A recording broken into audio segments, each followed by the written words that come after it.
Well, when I was a kid, I was fairly decent at math. I could do math.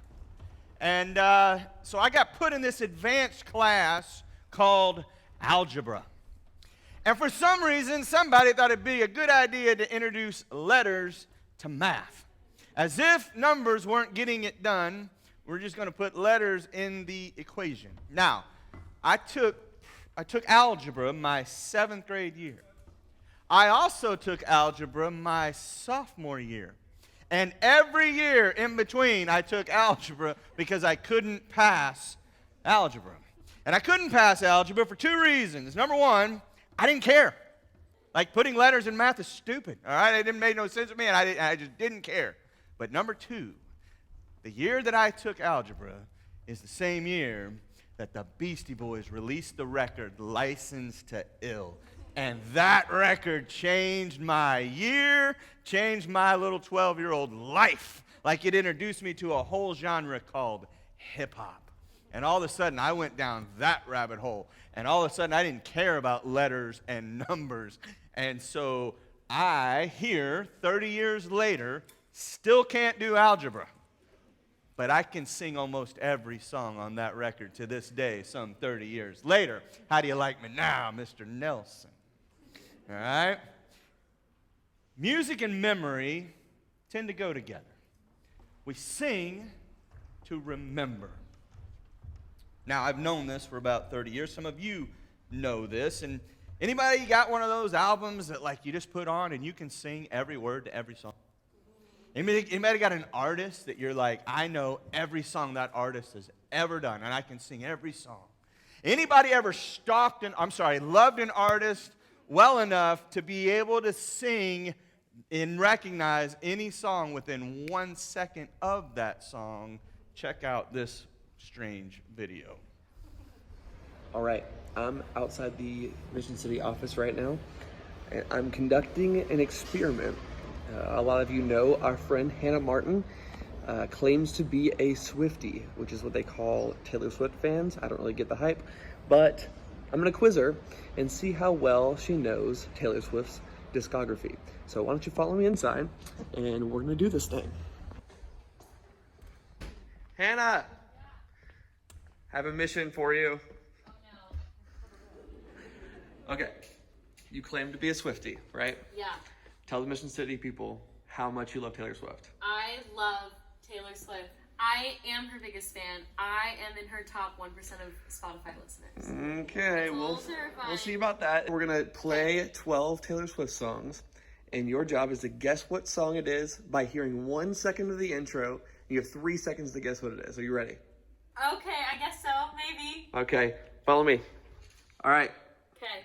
Song number 1. You have 1 second, or 3 seconds to guess, 1 second of listening. Here we go. Oh no. Hold on, maybe I'm losing it. Time's up. Oh no. Next one. Breathe. Correct. 1, Oh no. 2, What is it? 3. What is Oh, it? No. that was Enchanted. Oh, Dear John. Oh, I gave you more than 1 second of that one. Here we go. Next. I was too. Oh my gosh. Next. Closure. Jeez. Next. All you had to do was stay. Oh my gosh.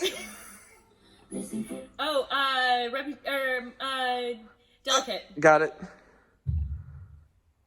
Ooh. Ooh. Oh no, can you play it again? One more time.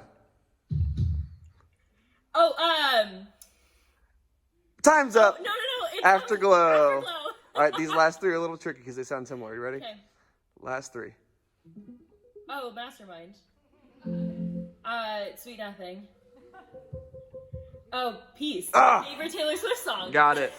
All right. Well, it's officially confirmed she is the #1 Taylor Swift fan. Oh no. Thank you, Hannah. We're currently putting Hannah on medicine. It's funny how music and memory is connected, isn't it? When my kids were in elementary school, they learned their states and capitals by singing this really quirky, goofy song. And they could sing it probably still. Any of my kids in here? They're not. They skip church. I don't know. They're heathens. They could probably sing it today if I asked. But if I went to one of my kids and said, what's the capital of Vermont? They would, Mount Pelier. And they would get it. How many of y'all knew the capital of Vermont? Probably not. They could sing the song and remember, because music and memory are tied. And I want to remind you this morning that we sing to remember. So many times, why we're singing is we're connecting our music and our memory. And so I want to welcome you to week 2 of a series that we are calling Behind the Music. And what we're doing is we're going to spend a few weeks talking about worship, why we sing. Okay, every week we come in here, we set up a band, we sing songs, and it has to have meaning and value. And so we, I feel, owe you an explanation of what's behind that worship. Why do we worship? Who's it for? What's it about? Why are we doing it? And so we're going to take 4 older traditional songs, traditional hymns, and use those as the framework to figure out what we could learn and grow from in worship. And last week we talked about the old hymn, How Great Thou Art.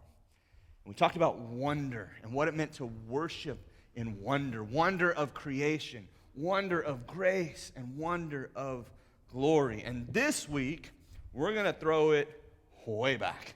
Like, we're going to go all the way back to the 5th century. And according to mythology, right, there's a story that St. Patrick was a missionary to Ireland.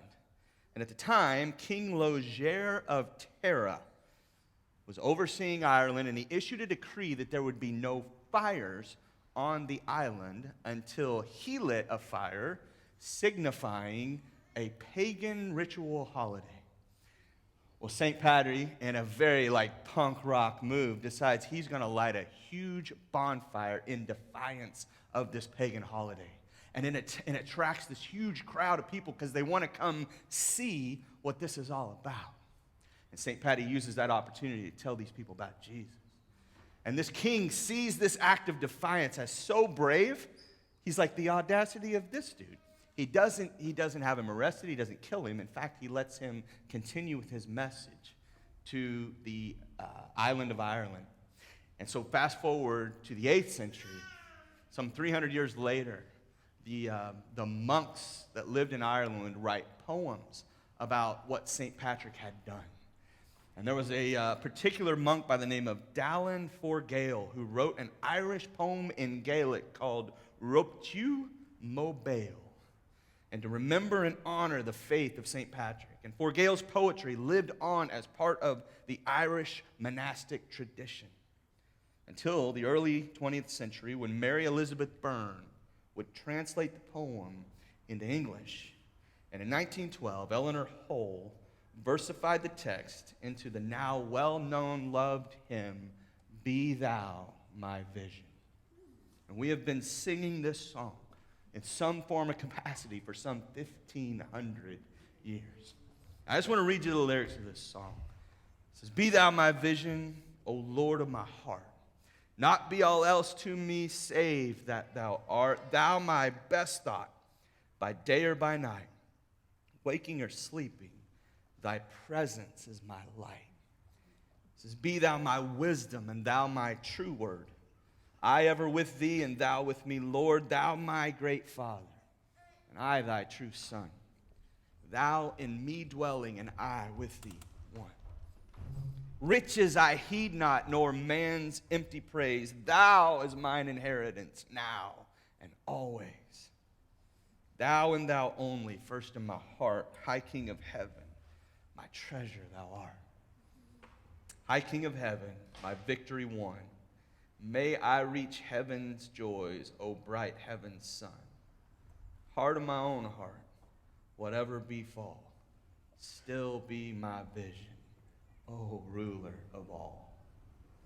And a version of that song has been sung for over 1,500 years so that people would remember. We sing to remember that our eyes would forever be fixed on God.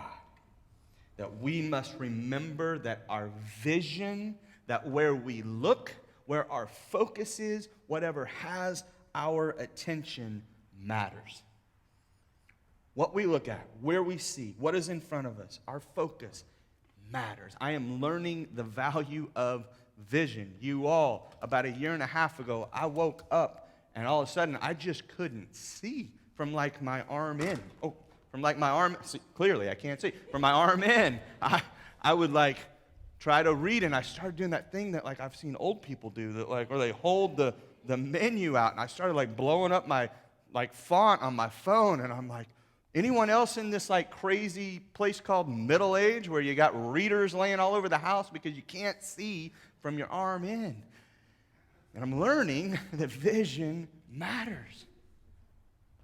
This morning, I want to tell you a story. And it's a story in which sight plays such an important role to the story. And as we read this, we're going to read it together. It's going to be a lot of reading this morning. I hope you came prepared. I'm just not going to give you algebra. I'm just going to give you some literature today, all right? We're going to do a lot of reading this morning. And as we read, I want you to pay close attention to what is being seen. All right, if you have a Bible or a Bible app, I'm going to invite you to go to the Old Testament, to the book of Exodus. We're going to go to Exodus 13, actually. And a quick context here before we dive in there. Exodus 13, you have a group of people known as Israel. And this was God's chosen people, all right? But they had been slaves in Egypt for 430 years. Generations of Israelites have lived and died under slavery in Egypt, completely oppressed, under a leader known as Pharaoh. And God had made a covenant with Israel that they were his people, and that they were going to have their own land, and they were going to be their own nation, but yet here they found themselves in captivity. So God sent Moses to Pharaoh. You've seen Charlton Heston do it. Let my people go. And 10 plagues come across Egypt. And finally, Pharaoh says, enough's enough. Yes, you can take your people. And so this is where we are when we pick up Exodus 13. Starting in verse 17, Pharaoh has just let them go. And it says this: when Pharaoh let the people go, God did not lead them along the main road that runs through Philistine territory, even though it was the shortest route to the promised land. God led them in a roundabout way through the wilderness toward the Red Sea. Skipping down to verse 21, the Lord went ahead of them, and he guided them during the day with a pillar of cloud. And then he provided light at night with a pillar of fire. And this allowed them to travel by day or by night. And neither the pillar of cloud by day nor the pillar of fire by night left its place in front of the people. 430 years of captivity. 430 years. Pharaoh and Egypt are the only oversight that Israel knows. Okay? They don't know how to live any other way. Longer than we've been a country, Israel sat in oppression. And now they're free. And they've never tasted freedom in their life. They've probably never seen anything beyond Egypt. They have no idea where they're going or what they're doing. And so God himself manifests in such a way to be a cloud by day and a pillar of fire by night. So pay attention to what Israel sees.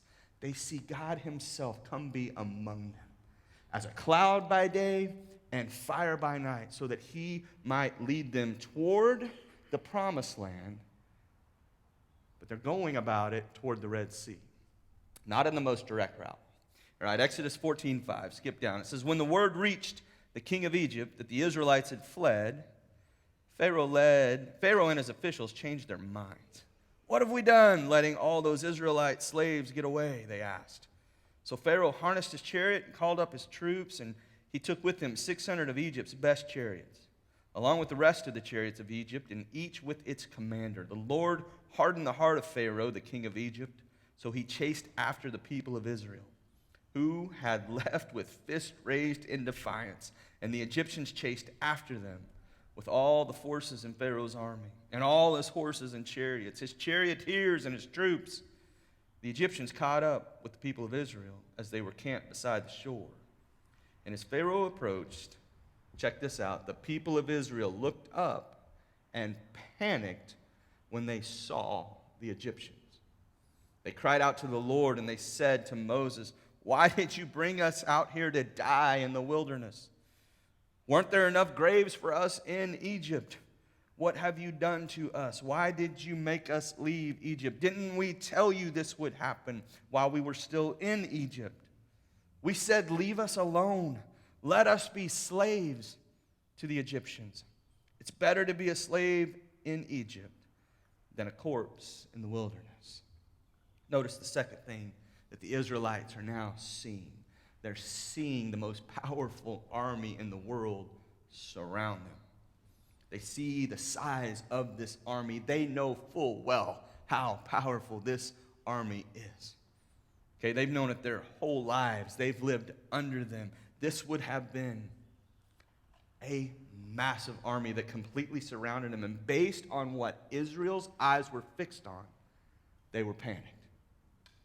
And I love that line. It says, were there not enough graves in Egypt? You had to bring us to the desert to die. I mean, even in the face of certain death, sarcasm finds a way. It's beautiful. But have you been in a situation, some of you may even be in a situation now, where it looks like there is no way out? Like I am stuck here between an army and a sea. And for some of you, it's, I am stuck between my bills and my bank account. It's my bills and my bank account. And that's all that we stay fixed on. In fact, we can't look away from either one of them. Some of us are stuck between a job that we hate and people that we work with that we can't get along with. And a job we hate and a boss we don't understand and a job we hate and people we don't get along with. And our focus stays stuck. Or maybe you're in a relationship and you're like, I don't see a future with this spouse. But I don't see a life alone. And I just am stuck and I'm fixed on what is around me. It's army and it's sea. Army, sea. And the result is panic. The result is unsettling. It looks like it is hopeless because that is what their eyes are fixed on. But listen, do not forget what we read in chapter 13, verse 22, where it said, neither the pillar of cloud by day nor the pillar of fire by night left its place in front of the people. God was still with them. Skip down to verse 13. But Moses told the people, don't be afraid. Just stand still and watch the Lord rescue you today. The Egyptians you see today will never be seen again. The Lord himself will fight for you. Just stay calm. And then the Lord said to Moses, why are you crying out to me? Tell the people to get moving. Pick up your staff, raise your hand over the sea, divide the water so the Israelites can walk through the middle of the sea on dry ground. And Moses has to be like, sorry, what? You asked me to split the sea? And it's here where Moses' focus moves from an army to a pillar of fire. An army that he had seen his whole life. He had seen that army before. In fact, Moses was raised as royalty in Egypt. Moses knew most of those commanders. Moses knew that army full well. What Moses had never seen before was a pillar of fire asking him to split the sea. And Moses' focus shifts from that army to this pillar who is now asking him to split the Red Sea. And that gives him wisdom and clarity and courage as a leader to stand in front of his people and say, just stay calm. The Lord will fight for us. Don't focus on that army. Don't focus on that sea. Remember, there is a pillar of fire that has asked us to part the sea.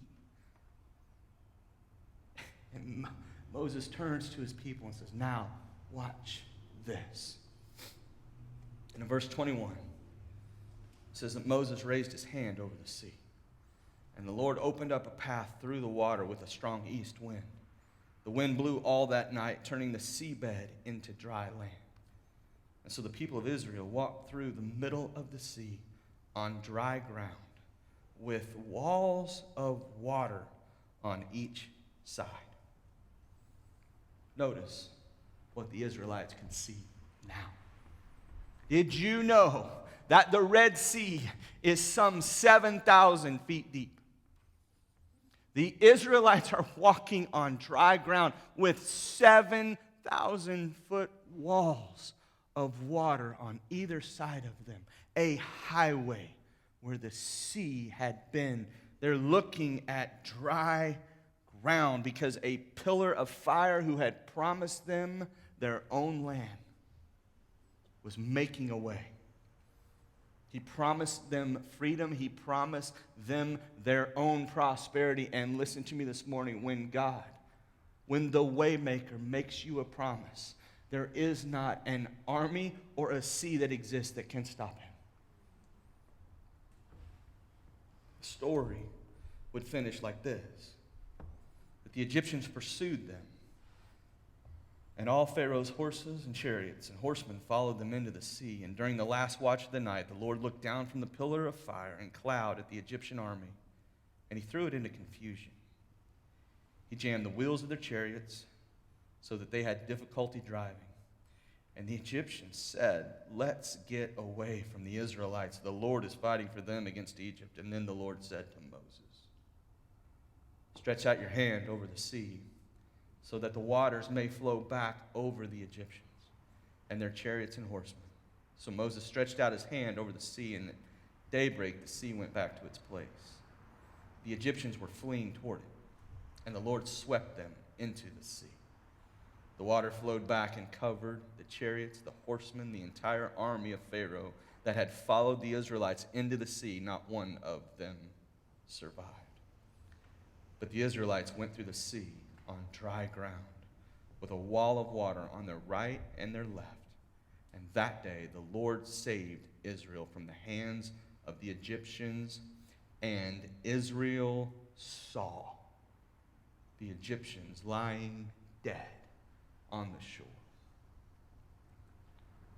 Put that on positive, encouraging Caleb. Notice what the Israelites can see now. They're seeing 430 years of oppression lying dead in front of them. They saw the most powerful army in the world dead at their feet, and not one of them had fought a single one of them, because God had made them a promise, and the Waymaker would see them to it. And now all of Israel is seeing the once terrifying, attacking, most powerful army in the world. The army that kept them slaves for generations. They're seeing now that that army was done coming after them. They were now free. And look how Moses responds. In Exodus 15, verse 1, it says, Moses and the Israelites sang this song to God, giving voice together. He says, I'm singing my heart out to God. What a victory. He pitched horse and rider into the sea. God is my strength. God is my song. And yes, God is my salvation. This is the kind of God I have. And I'm telling the world. Moses witnessed one of the most amazing miracles in the history of the world. And his response is to sing a song so that he will remember what God has done.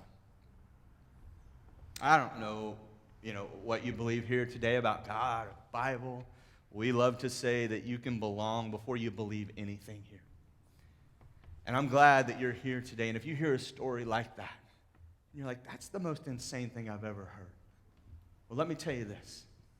In 1978, there were a pair of pillars that were discovered on the Egyptian side of the Red Sea. And the one on the Egyptian side had fallen over and was in the sea, and its inscriptions had worn off. But there was one on the Saudi side, and inscribed were the words, Yahweh, Pharaoh, Mizraim, Moses, death, and water. And you can still see that pillar there today for yourself. And this morning, I want you to catch this. You notice how the Israelites' hearts, their emotions, their fortitude, their courage followed their eyes. For wherever their eyes were fixed, their hearts followed. The author of Hebrews knew this full well. And he wrote in Hebrews 12, fix or keep your eyes on Jesus, who began and finished this race that we're in. Study how he did it, because he never lost sight of where he was headed. That exhilarating finish in and with God, he could put up with anything along the way. Cross, shame, whatever. And now he's there. He's in the place of honor right alongside God. And when you find yourself flagging in your faith, go over that story again. Item by item, that long litany of hostility that he plowed through. That will shoot adrenaline into your souls. We have songs that we have sung and held on to for hundreds and hundreds of years to remind us that we are to fix our eyes on Jesus. Whatever you're going through here today, let me remind you that Jesus has experienced it.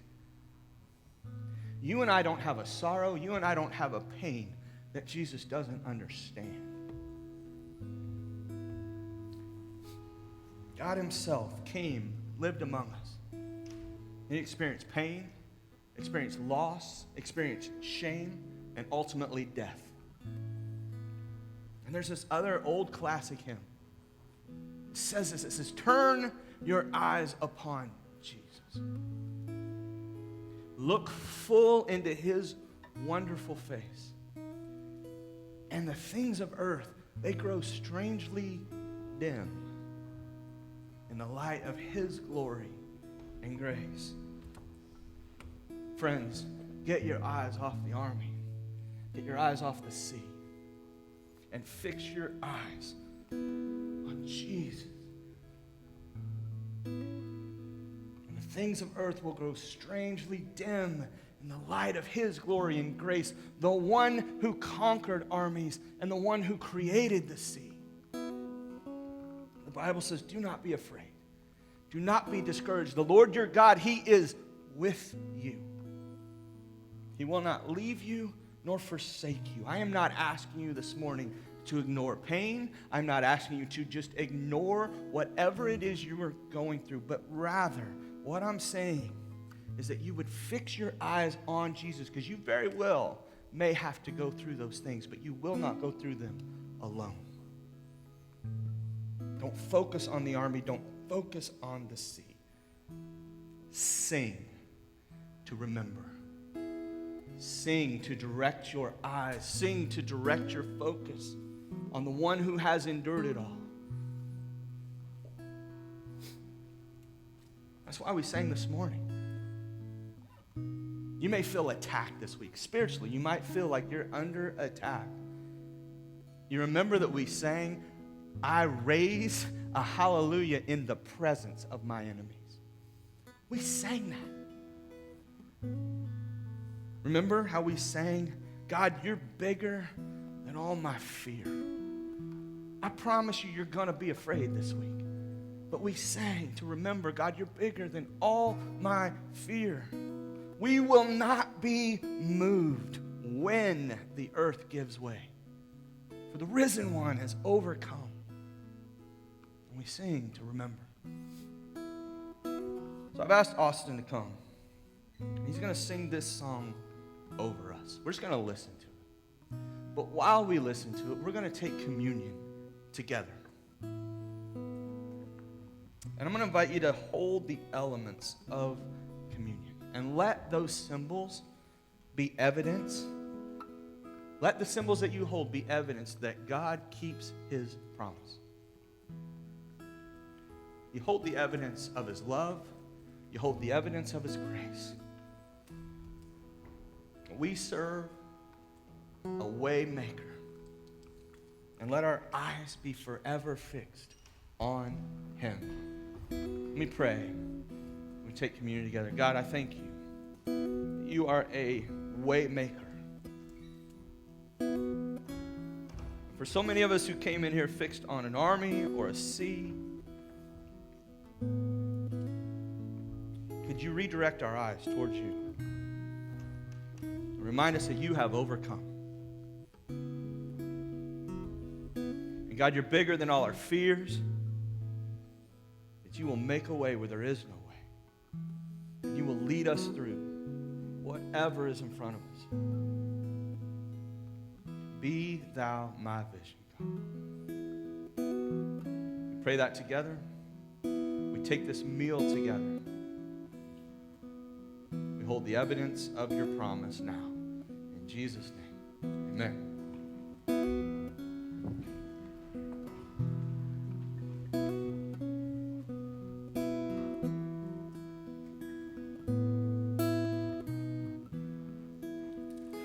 Be thou my vision, O Lord of my heart.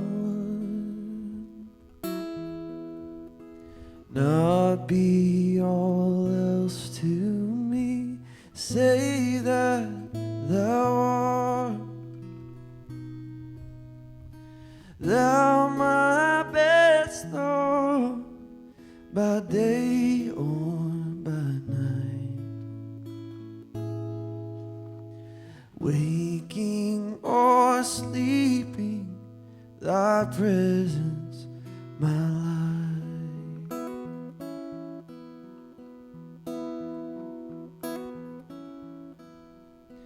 Be thou my wisdom, and thou my true word. I ever with thee, and thou with me, Lord.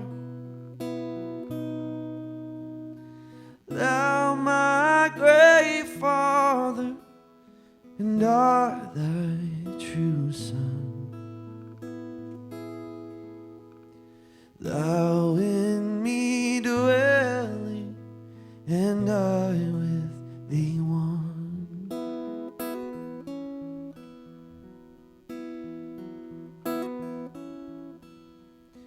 Riches I heed not, nor man's empty praise. Thou mine inheritance, now and always. Thou and thy only put first in my heart. High King of heaven, my treasure thou art.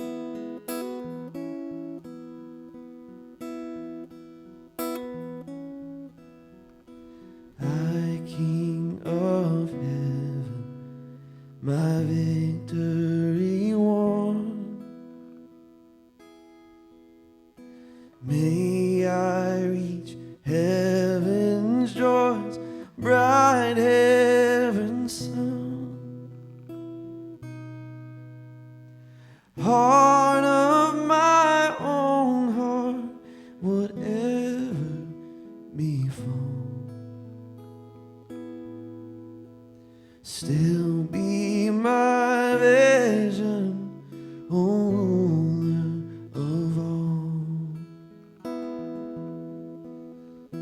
God, be my everything, be my delight.